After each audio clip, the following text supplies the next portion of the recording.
That was probably the most fun I've ever had in a locker room was after that win at Autzen. I just remember Coach Rod, he said this one quote. He said, "If you don't think they're partying in Tucson, Arizona, or something along the lines of that it was just top off from there. It was a great day." The it factor, the most overused and undefinable phrase in sports. If you have it, everyone knows it. Trent McDuffie applying a rubber. The qualities that many desire, but very few possess. Dropped in the backfield by Thibodeau. Well, what really is it? Who has it? And how did they get it? Britton Covey gives Utah a jolt of momentum. That's what we're here to discover. We'll take the helmet off to Pac-12's elite performers to learn more about their journey towards success on Saturdays. I'm Yogi Roth, and welcome to the It Factor. All right, welcome back or welcome to the It Factory. You know this show by now. We bring you the best in Pac-12 football. We take the helmet off and dive into their story. We are presented by Zayo, and today I am fired up for this guest. I got to meet this individual when he was young in his career, and he ascended to absolute stardom. Did basically everything you could do as a college football player, and he's got much more to him than just what he did on the gridiron. That's right, Philip Scooby Wright III. You know him as Two-Star Scoob. Scooby, welcome to the show, man. So excited to have you. No, I appreciate you having me on. Looking forward to it. Yes, totally. All right, so it is Pac-12 Championship week. You played in the Pac-12 Championship. You won basically every award you could possibly win on the defensive side of the football. Just to remind everybody, Nagurski, Lombardi, Bednarik, All-American, everything you did in 2014 was dramatically special as you just broke record after record. But here we are, championship week. When you hear Pac-12 championship, what's the thought that jumps into your head? Honestly, probably not the best memories because I just think of having to play Oregon 3 times in 2 years, back to back. So the game didn't end as I would like to. I remember it was in front of about 60 of my closest family and friends. I remember everybody was just kind of not deflated, but everybody was like, "Oh, we'll get them next time, Scoob," like because they got us pretty good that game. But it was a great experience. I mean, it was great to be in that environment and to play against a great team that Oregon was, and then how they got to go on and play in the playoffs. It just was kind of a testament to how close we were to getting to our goals we wanted to be. So it was very cool. Yeah, we're going to dive into that game and the other Oregon games that you referenced as you've gone down in history based on your performances there. But I want to stay in the champ game for a moment. I think every team in training camp at every level feels like they're going to go undefeated and go play for their proverbial championship. Arizona had not done that in the Pac-12 South since it became the Pac-12, had never won the Pac-12 South once the divisions became part of this league. Curious, when you think back to that year, did your team have that idea? Did you have that vision of getting to the Bay Area at the time for the champ game? Yeah, I mean, Coach Rod, he was always pretty good at having us be disciplined, having us, hey, don't look too forward, past your nose, keep it week by week. So that was something that was kind of just a testament to him and how he kept us so disciplined and kept us focused. And okay, hey, if we're playing Cal this week, we're focused on this. We're not taking anybody light.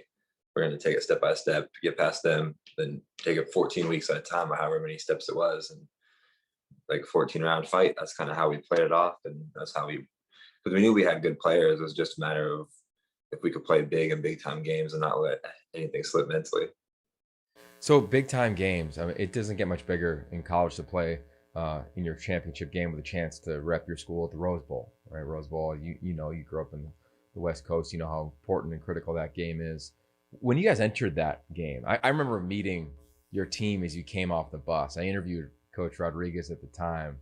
Where was the headspace? You're going up against a team that was considered a lock to go to the Natty. They had the Heisman Trophy, eventual Heisman Trophy winner, Marcus Mariota. But you knocked him off the previous 2 times you played him. Yeah, I mean, you knew it was going to be a fight because it was just one of those things. Like, we had their number, and it was those 2 years, and it was like, okay, we got him once, wasn't a fluke. Got him twice, okay. Or got him twice, it wasn't a fluke.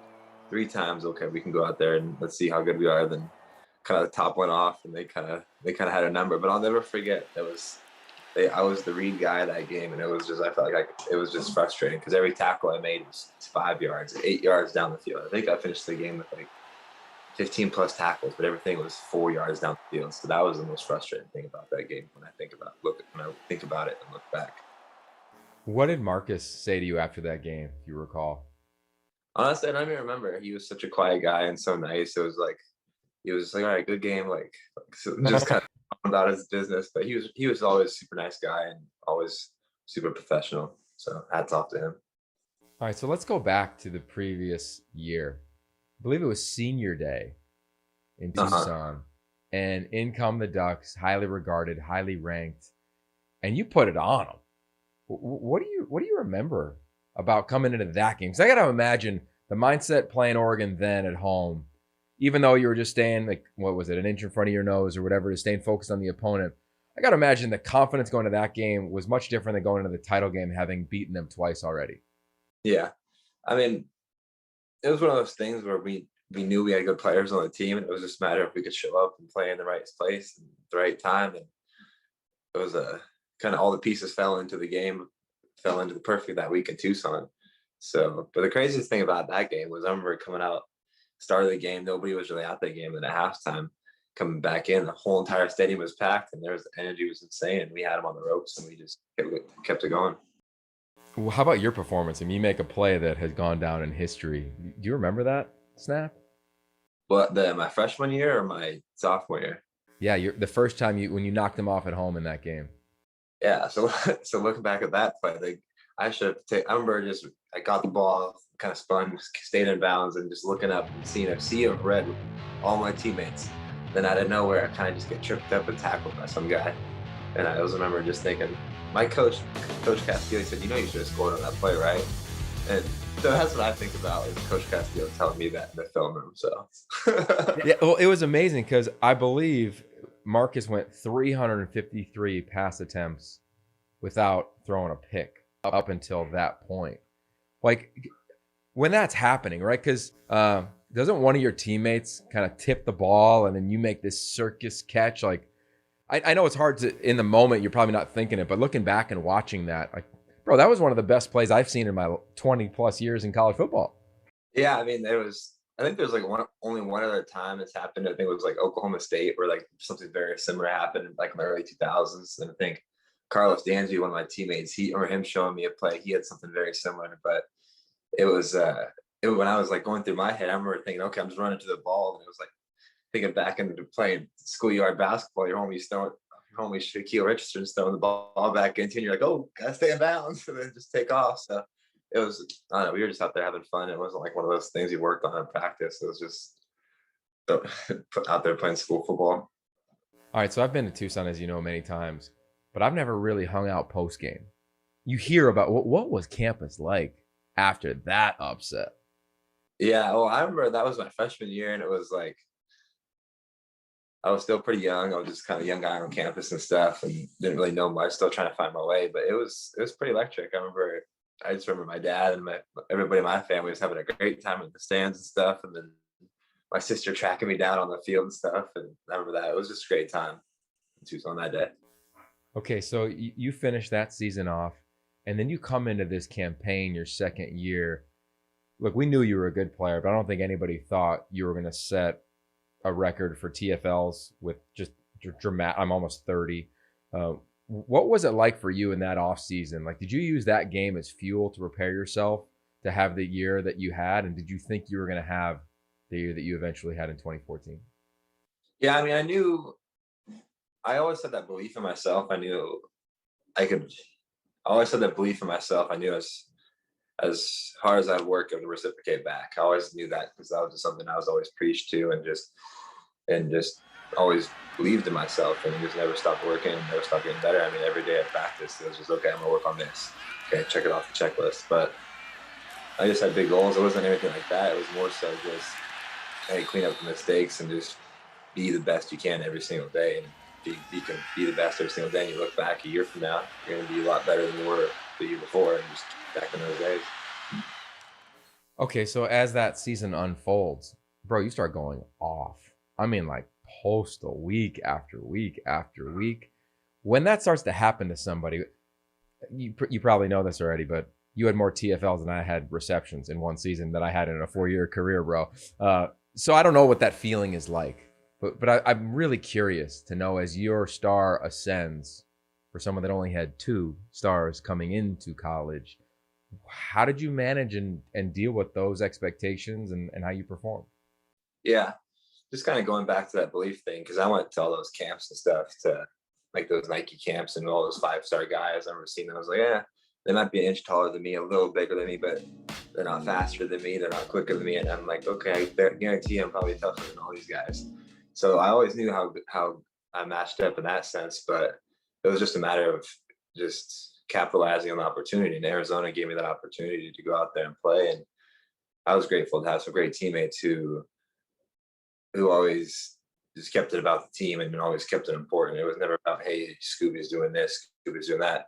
And especially Coach Castillo, as the minute he saw something, he was going to keep me in check. And he, a lot of the times he did. So, but it worked out for the best. And I was very thankful to have the people around me that I did. Still to come on the It Factory. What was it like first time you met Tom Brady? He was like, he is the epitome of leader, because I remember I didn't introduce, like, here I am coming into the facility, some practice squad guy, long hair, big beard, looking kind of weird, and didn't even introduce myself to him. And he's like, hey, Scooby Wright, like, NorCal's finest, like, I know who you are. And I was like, damn, that's pretty cool. Like, Tom Brady didn't even go up and introduce myself. He knew who I was, like, and he knew everybody's name, the equipment dudes, everybody. And that was the one thing that I remember stood out to me about being in the same locker room, just seeing how he treated everybody. It was really cool. That's how a leader should be. Mariota trying to escape, and they are well aware of his propensity for carrying the ball loosely. Scooby Wright has the football. It is a turnover. What a play by Wright. Just took it from him. Coming up with a massive turnover for Arizona. Scooby Wright making the play of the game. Hey, you think they ain't partying in Tucson, Arizona?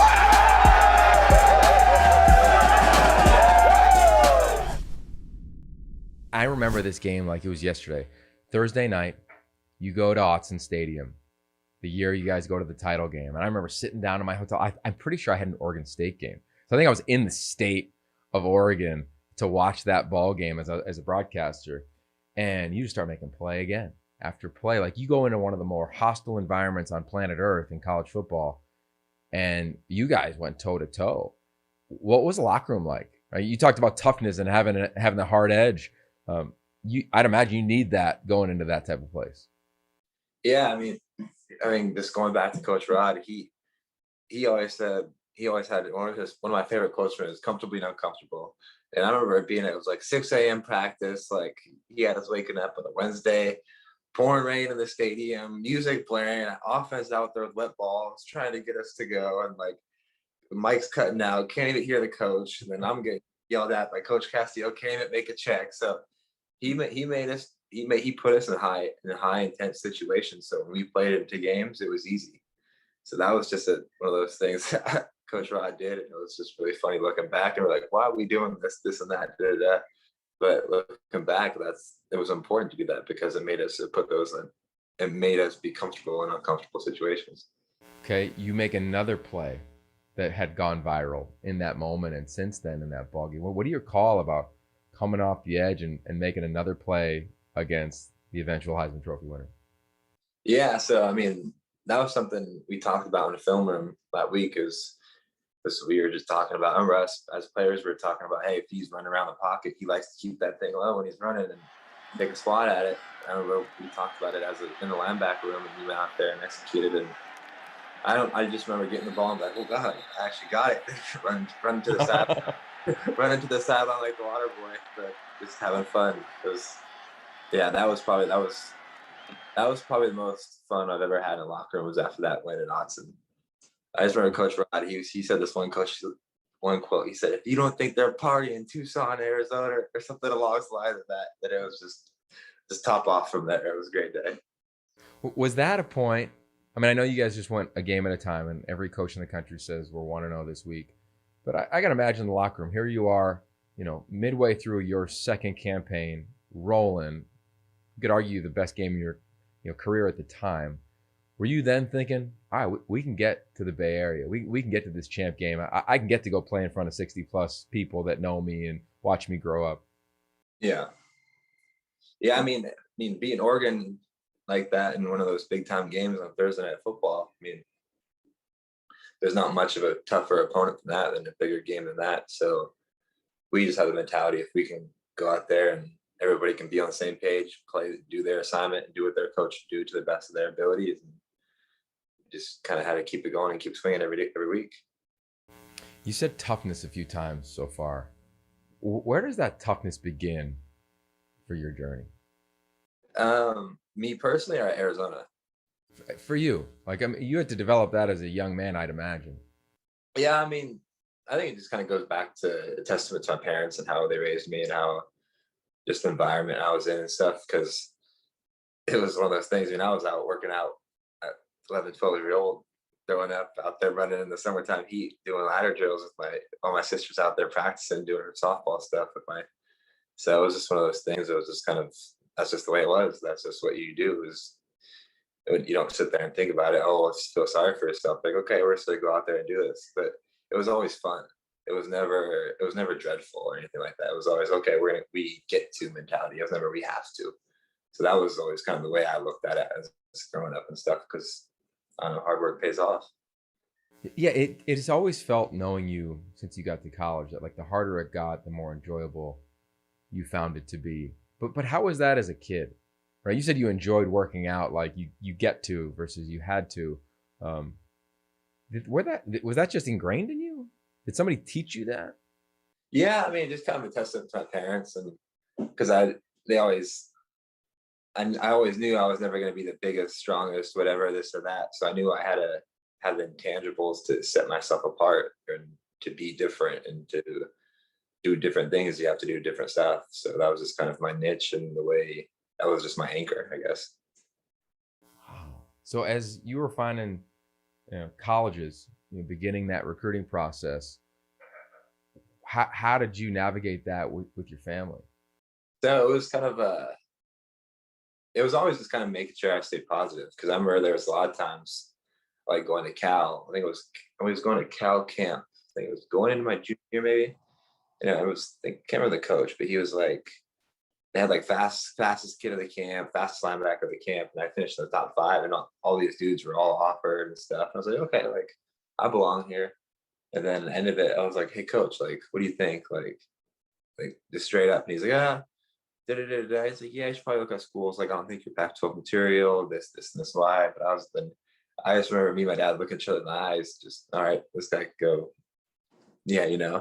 But even then though, circling back even further than that, my freshman year of high school, I had coaches tell me, because I was one of the first guys to not play freshman football, to play up.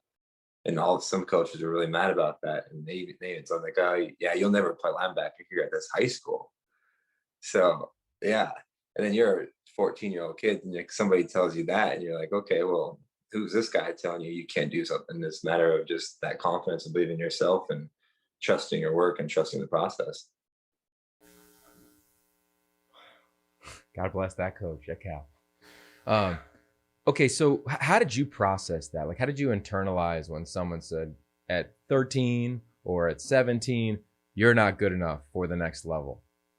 I mean, it was just a matter of taking that and using it as an opportunity to better yourself and to really look at yourself in the mirror. Okay, if he's telling you that, why is X, Y, and Z? What do you need to do to get better? And I feel like you have to do that if you're really trying to get better and really trying to do something different, is have that internal thought process to, okay, what is going on? What do I need to get better at? I know for me, I remember when somebody told me that, I was a 10, the first time somebody was like, you're not good enough. And then again at 17, I took a visit to Notre Dame, and it was Bob Davie. And I've told Coach Davie this story, and Urban Meyer. They were like, yeah, you're not tall enough for us. We have one scholarly receiver spot. And they gave it to a guy Ronnie Rodimer is his name, who never played there. And I remember this just like you, right? You have that chip on your shoulder. But for me, I would write. Like, I have every one of my journals behind me here that I've ever written in. Oh, that's crazy. How did you like, was it working out? Did you write? Did you talk to yourself at night? Like, what was the dialogue? it was always, I always kind of had just goals written up. I always was like, hey, I want to go play, like, it was always, hey, go play big time college football, this and that. And then even in high school, they always would keep track of our 40s, our bench presses, and this and that, and just all of our numbers. So I just got obsessed with the weight room at, like, when I was in high school. I was like, okay, I'm gonna get better, I'm gonna get faster, I'm gonna get better, because it's all measurable goals, and I knew something that it's going back to that 1% better mentality and just getting better. But Okay. totally did have write down stuff and kept thought processes and just how to go about stuff and just navigating through goals and how to think about stuff. So looking back on it now, like, did you feel that was healthy, or would you tell another version of yourself right now, a 14-year-old kid or a 17-year-old kid who's getting turned down, would you give them different advice?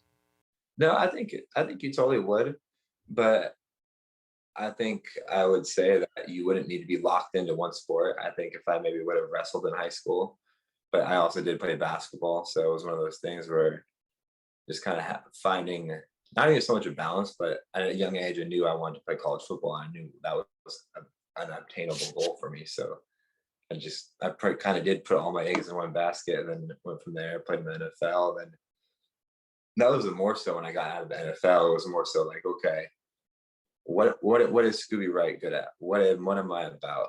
And it's like that's more so when I had to ask myself those questions, and that's when it kind of got quote hard. Yeah, we're gonna get to that in a minute. What do you think about this phrase? Prove yourself right versus prove other people wrong. 100%. To be honest, it's not even about the others. It's not even about that. It's not even because the moment you start caring about what other people think, that's when you're thinking about the wrong stuff and you're wasting time from your own individual journey of getting better every day. It's wasted. So, which one were you when you got to college? 2-star Scoob. I mean, you created the handle. Yeah. I mean, I honestly got that from I think it was I remember seeing it was there's a guy, it was Trevin Wade. He had it on his Twitter thing, and I'm like, he was an Arizona guy, and I was like, damn, yeah, I'm gonna copy him on that. I 100% did. It's funny every time I see him. I was like, hey, it's kind of funny. But yeah, I think it was just kind of I just wanted to compete. That was my biggest thing. I just wanted to go out there and just compete and see how good I could be, and that's where I always just got off, was just going up against everybody and seeing who was who. Coming up on the It Factory. There was one point. I remember I shaved my head. That's how much stress I was going through. I think it was like I had like finals and stuff, and I was like, I'm just gonna shave my head. I remember I called over 2 of my teammates, and they're like, hey, I need your help. They never answered the door. They're like, oh my God, Scooby, what did you do? I was like, yeah, I messed it up in the back. I couldn't reach it. So they had to come over and help me shave my head. So that was probably the epitome of my or the peak of where I was losing my mind. But it was good. There was a lot of growth in the situation. I learned a lot about myself. So looking back, it's probably necessary to the journey.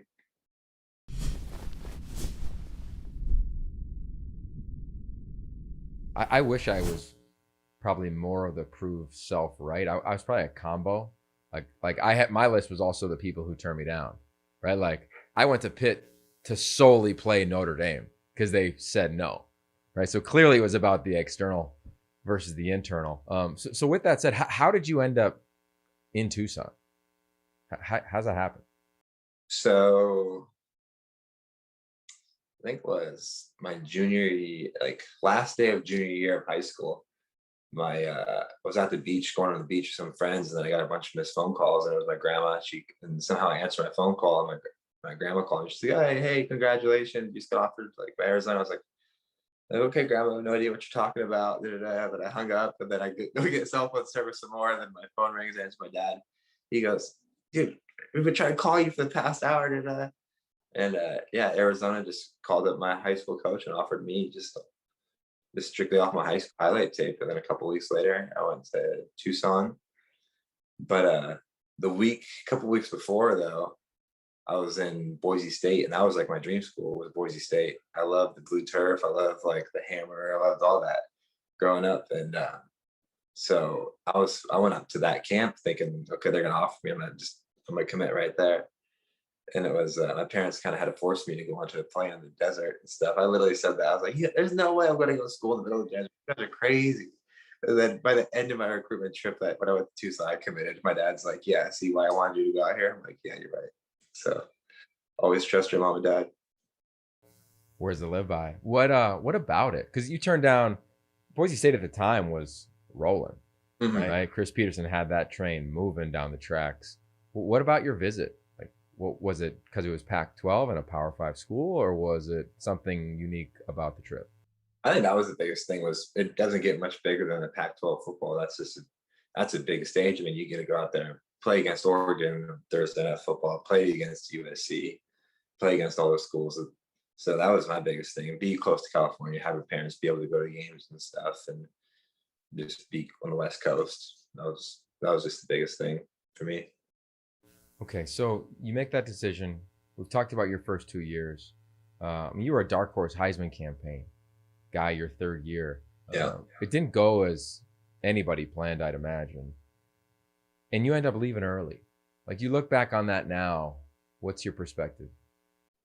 Yeah, so that was just an up and down year. That year was crazy. I remember I tore my meniscus first game of the year. Came back 20-something days after surgery. College game day, I was like, there's no way I was missing that game. So I came, played in that game, broke my because my left knee ended up having a Liz Frank sprain after the game, my right foot, just from compound injury. And then pretty much sidelined me that whole year until the bowl game. But then when I went to, everything was going good. I was happy leaving and stuff. I trusted it because I knew I was going to go do good in the combine and stuff. But crazy thing not a lot of people know about is I got mono during my combine process. I didn't even know about it. If you look at pictures of me when I was at the combine, I was like super frail, like skinny and stuff, just straight up just had mono. And then I found this out a couple of years ago because they like did some blood work, and I was like, why am I so tired all the time? Couldn't figure it out.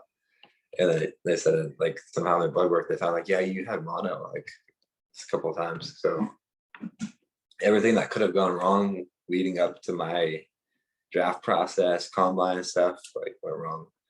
So that kind of scared away a lot of teams when I didn't do good at the combine. Because damn, if someone would tell me I was gonna go out there and run a 4.89 at the combine, nah, I would have stayed in college because that would have been the best decision. But it didn't work out that way. When you look back on it now, granted, mono was an extreme circumstance no one could have predicted. Yeah. Did you wish that you came back for another year? Or are you happy that you left after your third year? Yeah, looking back, I made it kind of looked at it as a business decision because it was okay. Do you go make a roster, go play college, or do you go back, go play college football again and get hurt again and really mess your knee up or really mess up an ankle? And it's like, okay, just kind of okay, do you redshirt in that situation again? Then your fifth year in college, and then okay, do you leave again? And so it was just kind of one of those games. And I was like, I'd rather just go roll the dice a little bit more and go compete at the highest level and go chase my dream that way. So that's what I chose to do. I want one more question on that. I want to hear, like, what is it like to go through a season with huge expectations, the draft kind of hanging over your shoulder, being injured? I mean, let's be straight up. Like, there's money, there's dollars involved in that for you. How do you navigate that? How did you navigate that? Yeah, I mean, it's a crazy thing. I mean, and another thing you forgot to mention is the agents hitting you up. The agents trying to navigate that when you're 21 years old, and it's like, okay, who do you delegate that to? Do you delegate it to dad? Do you delegate it to one of your good friends, or this and that? But there was one point. I remember I shaved my head. That's how much stress I was going through. I think it was like I had like finals and stuff, and I was like, so I shaved my head. I remember I called over two of my teammates. And they're like, hey, I need your help. They never answered the door. They're like, oh my God, Scooby, what did you do? I was like, yeah, I messed it up in the back. I couldn't reach it. So they had to come over and help me shave my head.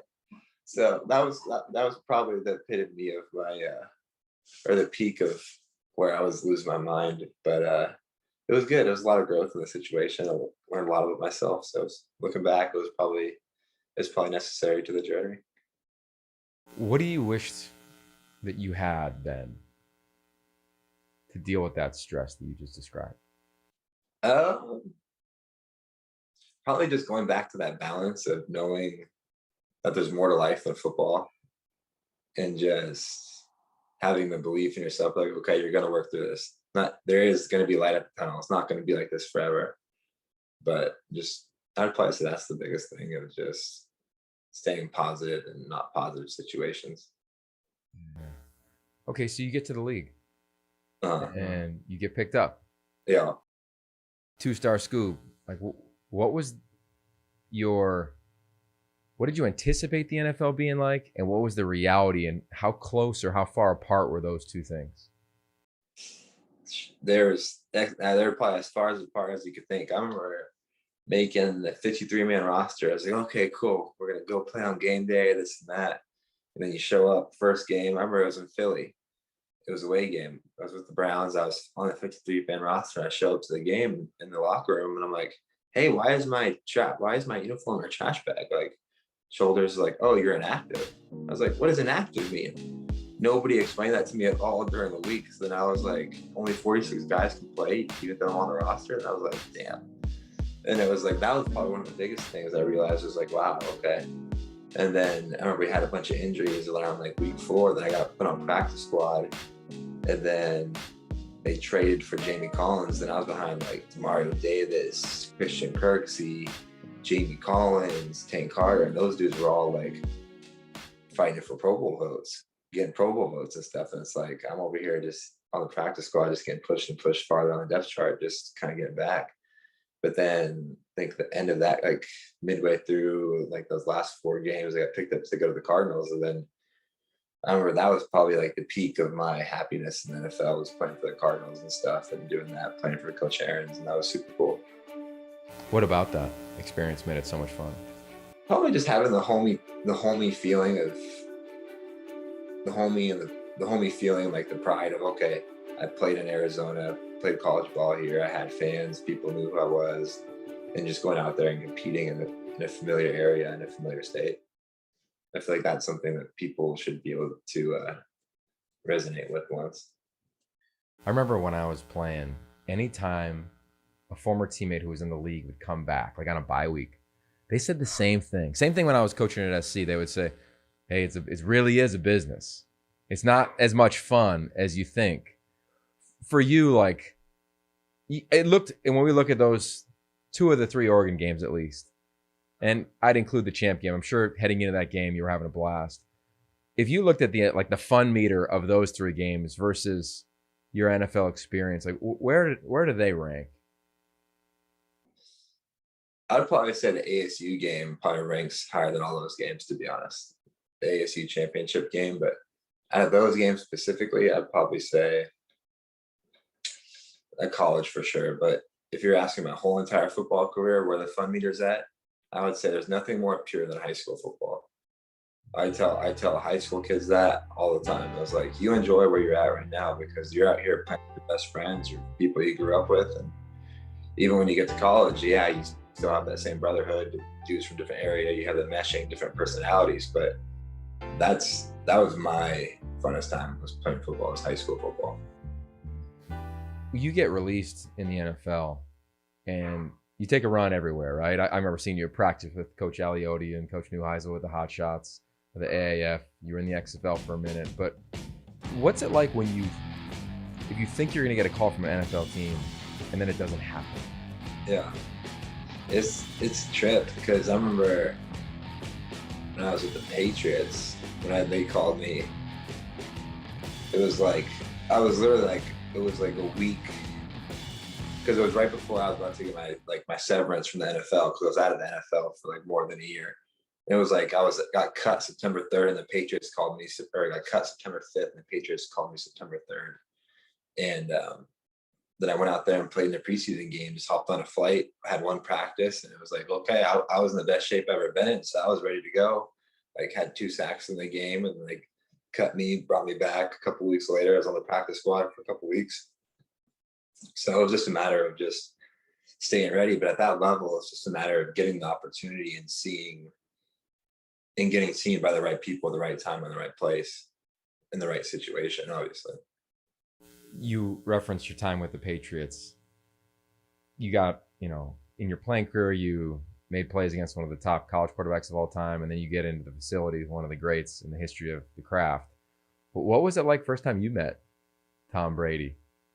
He was like, he is the epitome of leader, because I remember I didn't introduce, like, here I am coming into the facility, some practice squad guy, long hair, big beard, looking kind of weird, and didn't even introduce myself to him. And he's like, "Hey, Scooby Wright, like NorCal's finest, like I know who you are." And I was like, "Damn, that's pretty cool." Like Tom Brady didn't even go up and introduce myself. He knew who I was, like, and he knew everybody's name, the equipment dudes, everybody. And that was the one thing that I remember stood out to me about being in the same locker room, just seeing how he treated everybody. It was really cool.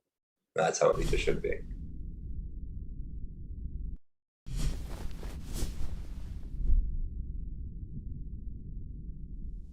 You referenced identity earlier. Uh, As your football career ends, you're trying to continue to play like everybody does as long as they can. But when it did end, what's it like sitting in your room, sitting in your home, and not having that as an outlet anymore? yeah, so I was kind of fortunate when I got done with college, or when I was in college, especially when I was hurt and I couldn't run. I started picking up boxing a lot. So that whole entire time when I was in college, my junior year, I was just boxing with one of my coaches the whole time. So that was like an interest I found like in the back of my head. Then going into training camp, I was like, damn, I can kind of make my own workouts a little bit. I was like, hey, I'm gonna go cross train. I'm gonna do some Muay Thai a couple times a week. So yeah, I started doing that. And I kind of just, when football ended a little bit, when I was staying ready for workouts, kind of playing in the AEF, league shutting down, I was like, that Muay Thai and Jiu-Jitsu was probably the most consistent thing in my life in that period of time. So that was always pretty cool, was having that, not outlet, but being able to go on the mats and not have to worry about work stuff, quote, because that's kind of how it became, that stress and stuff, and that business aspect of it was like sitting there waiting around and okay. Yeah. Yeah, I loved hearing and reading about you being involved in martial arts. And is that a way that you were able to kind of deal with, all right, I got to find out a new identity? Like, how did you even figure that out? Or were you going down that process from your injury back in college? Kind of a little bit of both. I don't know, it was just one of those things where it was like, I felt so free when I was doing martial arts and stuff, because I didn't have to worry about all the stresses of the other stuff, which was football at that time, which was something I loved. But it was kind of becoming that toxic ex-girlfriend. It's like, coming back, coming away, having fun, not. And it's like, okay, you just want something a little stable, a little this and that, and just have fun and just be kind of more even keeled a little bit. But playing in the NFL and trying to be a free agent, staying ready all the time, you don't really have that opportunity. Do you feel like you've had a clean break with the sport of football? No, I honestly haven't, because when my last XFL game, like those last like 3 games, I was getting stingers every time I hit somebody in my left shoulder. So like I wasn't even gonna finish that season anyways. So yeah, I guess I kind of did have a clean break a little bit, because then COVID hit and it was like kind of forced me to play, forced me to stop it, because I probably would have, knowing me, I probably would have kept going until my arm fell off. So probably a little blessing in disguise a little bit. But I do still have that itch sometimes, just because like I'm in the best shape I've ever been in. And actually, like, I couldn't imagine trying to go tackle somebody on the football field, knowing some takedowns now and actually knowing some stuff. And it'd be interesting, but I'm doing a lot of other things right now. So who knows if that opportunity will ever come up. So what are you doing right now? So I'm in the fire academy right now. I've been doing that for the past 6 months through the Santa Rosa Junior College. I have like 19 more classes left before graduation. So yeah, we just finished up our Cal Fire Wildland League, which was like 8 to 10 p.m. every day, which was pretty intense. It felt like NFL training camp without the football, so it was pretty fun. But pretty grinding though, so we got after it. Speaking of getting after it, Arizona football. Oh, right? They made a change. Yes. It's been a interesting season for them as we head into championship week. For you, when Jed Fish got hired, rumor has it, I remember you and I talking, but did you DM him and did he give you a number to call, but it actually wasn't his number? Yeah, crazy, funny. I remember I was like, "Hey, coach," like I'm writing him up like, "Hey, congrats, da da da," like this and that, just being really nice and stuff. And he gave me a cell phone number. I went to send. I called it like a couple weeks, and he goes like, because the whole thing was Coach Saunders is like, "Hey, call Coach Fish. He wants to talk to you, whatever." And I was like, "Okay, cool." So I look at our DMs and I call the number, and I was like calling it, and a woman picks up, and I was thinking it was his assistant. And I was like, "Okay." Like, "Hey, is Coach Fish there?" Like, he gave me the number of Scooby Wright, and she's like, "Are you a player or this and that?" I'm like, yeah, like I'm a former player." And she was like, "Yeah, this is his wife's number." And I was like, "Huh, this is very awkward." That was his wife, and then it was one of those things, and somehow we backtracked, and it was interesting. So I actually have yet to talk to Coach Fish. Talked to his wife for like 30 seconds and welcomed her to Tucson and stuff. So it was cool.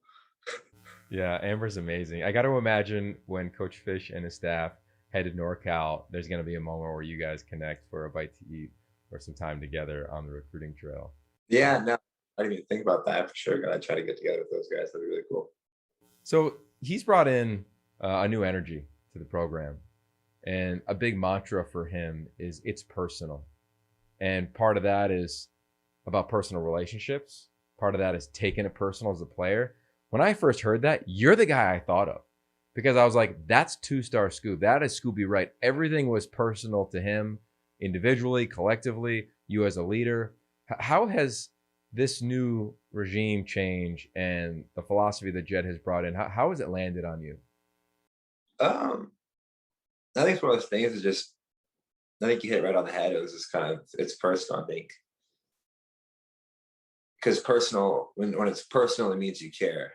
Not when it's not cool to care anymore. It's not cool to be 20 minutes early for a meeting, to be in the weight room longer than everybody, to get that extra workout in, to do this and that. People would rather go party or this and that, but it's just a matter of being personal and putting the time into it and stuff. And I think that's the biggest thing. And looking back, and why the teams were good at Arizona, was good at Arizona when I was there, is because everything mattered to us. Every single workout mattered. Yeah. Yeah, well said, man. I can't wait till you get down and speak to the team. I got a feeling you're going to be part of, they have a We Educate Wednesday element where they bring in a guest speaker. With that, a lot of the guest speakers they've had have the it factor. The show is titled The It Factory, where we try to dive into that with each guest. So for you, from the NFL to two-star recruit to being told you weren't good enough to play high school linebacker, I'm curious how you would define your it factor. That's a good question, Mr. Roth. My it factor.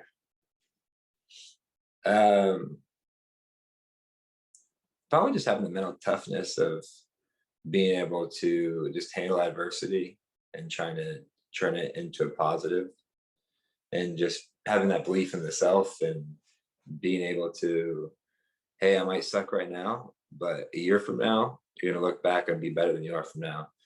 And then if you have that mentality for 5 years, 10 years, or whatever, you're going to be, you might be pretty good by the end of it. Who knows? That's a matter of your work and your discipline.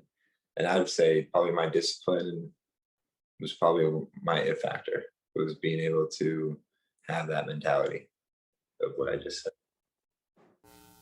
I love what you said about Tom Brady, right? When you walked in, you could feel his leadership, you felt an element of his it factor. If somebody met you for the first time now outside of football, without a shoulder pad or helmets nearby, what do you think the first thing they would sense from Scooby Wright? So a few days, as I said, we had our Cal Fire Academy a few days ago in class, and there's about 40 people in my class, and I didn't tell anybody I played professional football or anything, this and that. And we were doing this hose lay thing where it was you and a classmate, and you had to communicate and be, you was time thing, you had to be under an event. And he came up to me and he was like, "Scuba," he was like, "Mr. Wright, I love your energy." Da, da, da. He goes, you got that fire to you. And I was like, "Yeah, like you were getting after it and stuff." And then he noticed it, and then he got word I played football, and he's, "Oh, it makes sense now." So it was kind of funny, but yeah. That's cool, man. I'd love you to finish this following sentence for me. Based on all of your experiences and everything you've gone through, hardships, successes, great plays, challenging games. How would you answer? It all comes down to. I think I'm going to go back to reference my man Rudyard Kipling and say, if you meet triumph and tragedy the same. That's how I'm going to leave it off with that.